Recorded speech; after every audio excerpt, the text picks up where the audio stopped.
I never forget when I brought a man from the street. He was covered with maggots. His face was the only place that was clean. And yet that man, when we brought him to our home for the dying, he said just one sentence. I have lived like an animal in the street, but I am going to die like an angel, love and care. And he died beautifully. He went home to God. For death is nothing but going home to God.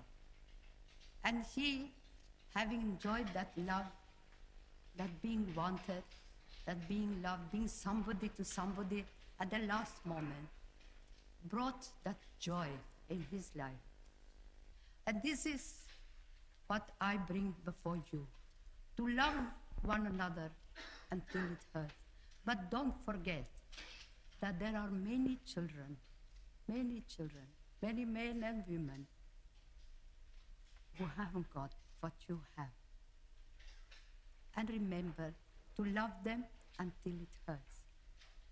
Some time ago, this to you will sound very strange, but I brought a girl child from the street, and I could see in the face of the child that the child was hungry.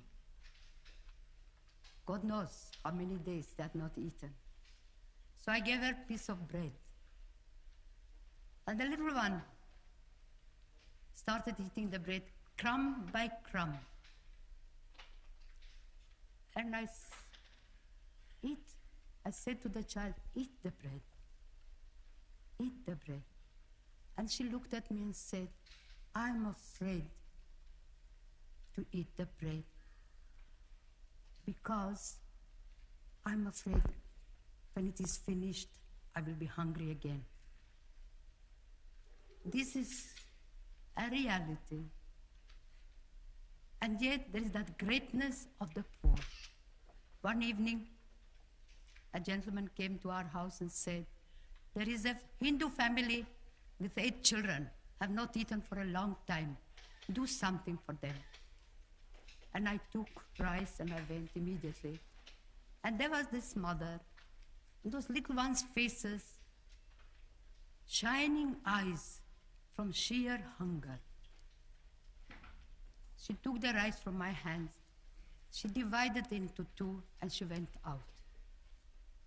When she came back, I asked her, where did you go? What did you do? And one answer she gave me, they are hungry also. She knew that the next door neighbor, a Muslim family, was hungry. What surprised me most, not that she gave the rice, but what surprised me most, that in her suffering, in her hunger, she knew that somebody else was hungry. And she had the courage to share. And she had the love to share. And this is what I want you to love the poor. And never turn your back to the poor.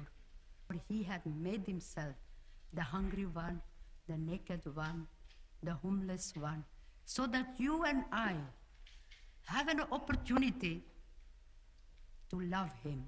Because where is God? How can we love God? It's not enough to say, my God, I love you.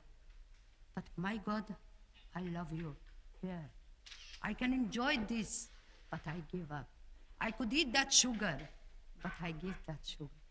If I stay here the whole day and the whole night, you would be surprised of the beautiful things that people do to share the joy of giving.